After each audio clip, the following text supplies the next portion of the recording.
Now for heads up, I do understand most to all of my videos are based in the Middle East and are mostly based on real life conflicts.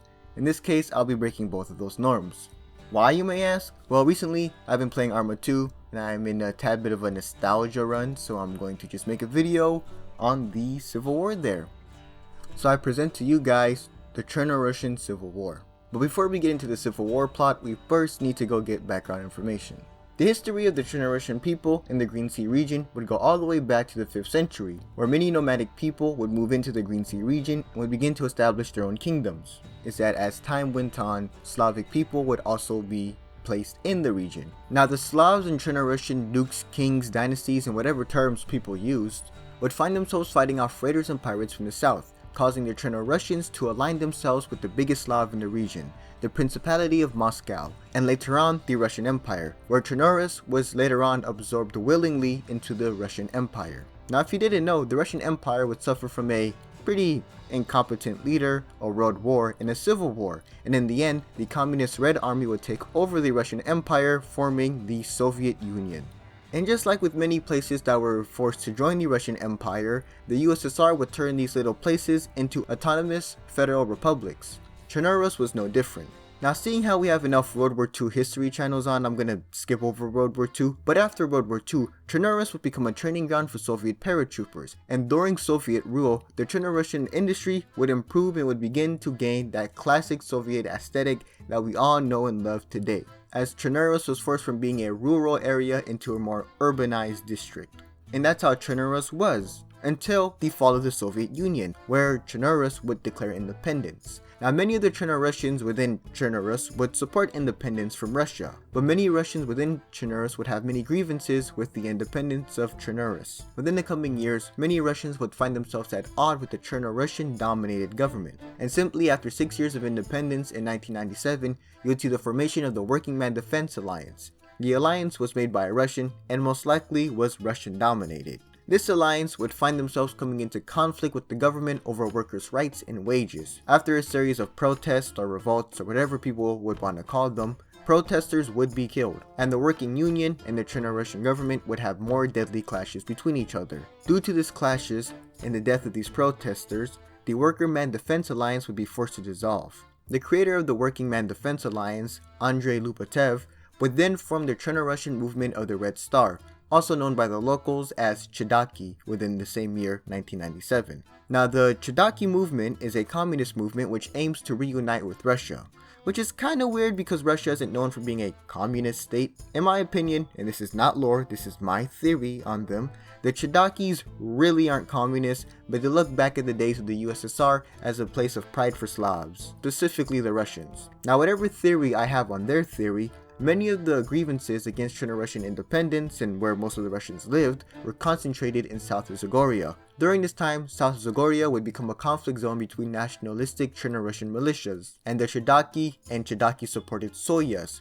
Soyuz, for those that don't know, were like Russian defense militias. Skirmishes would break out between these Chernarussian and Russian militias, and as the conflict intensified between these militias, violence against the Chernarussian and Russian civilian population would begin. Now, the Chernarussian government would turn a blind eye to these nationalist militias, leaving Russian citizens to defend themselves. To put it short, Chernarus was in a light civil war, and the government was unable, or didn't want to, prevent Napa attacks on the Russian population. The conflict would only intensify between Russian groups and Chernarussian groups. The Chernarussian government would later on outlaw the ChDZK movement in 2007, most likely in the hopes of easing the conflict, but I'm gonna do some light guesstimation here and say that didn't stop any of the fighting in the region or ChDZK support.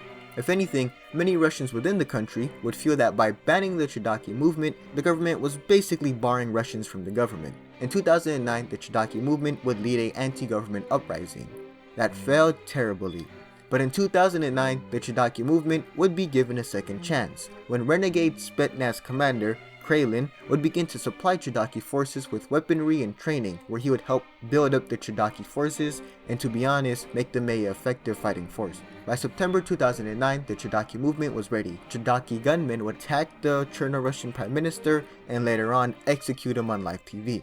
Now while this was going on, ChDZK militias were able to storm cities and attack military installations within South Zagoria and the island of Utez. Now due to the organization, weaponry, and the scale of the ChDZK attack, ChDZK fighters would be able to take a sizable chunk of the country and repulse Chernarussian defense forces' assaults into South Zagoria and the South Zagorian capital, Chernarus. If anything, ChDZK fighters were able to force out CDF forces from South Zagoria and place remaining CDF forces in South Zagoria under siege in the city of Chernarus. Now seeing how a good chunk of the country was under the control of a separatist movement and the head of government was just killed, the Chernarussian nation would fall into martial law, as the ChDZK would gain more land, and within mainland Chernarus, looting and chaos would just spread across the capital and all across mainland Chernarus. In response to the ChDZK assassination of the Prime Minister, the disintegration of CDF forces in South Zagoria, and the proclamation of an independent South Zagoria, both Russian and American troops would begin to build up on the borders and coastline of Chernarus. The Russian-American troop buildup would explode in the UN, as Russia would view the US buildup as an incursion into the Russian sphere of influence, while the Chernarussian government on the other hand would keep on calling for more US and NATO support against the ChDZK rebellion.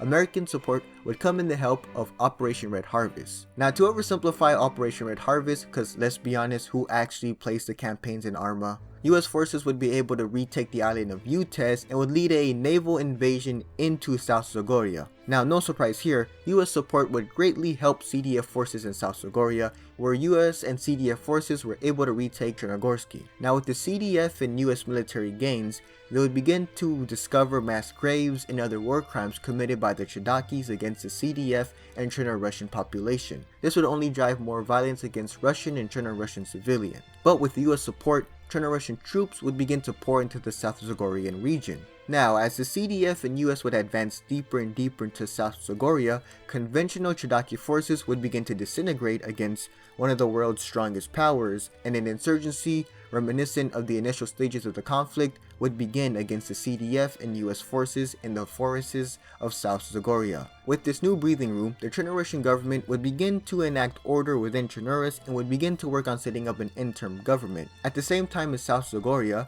nationalistic and Chernarussian militias like the NAPA or National Party would begin to move into or be formed in South Zagoria, where ethnic violence between Russian and Chernarussian people would break out in very short but brutal attacks, as Chernarussian militias would begin to attack suspected ChDZK supporters, which was just a dog whistle for attacking the Russian population.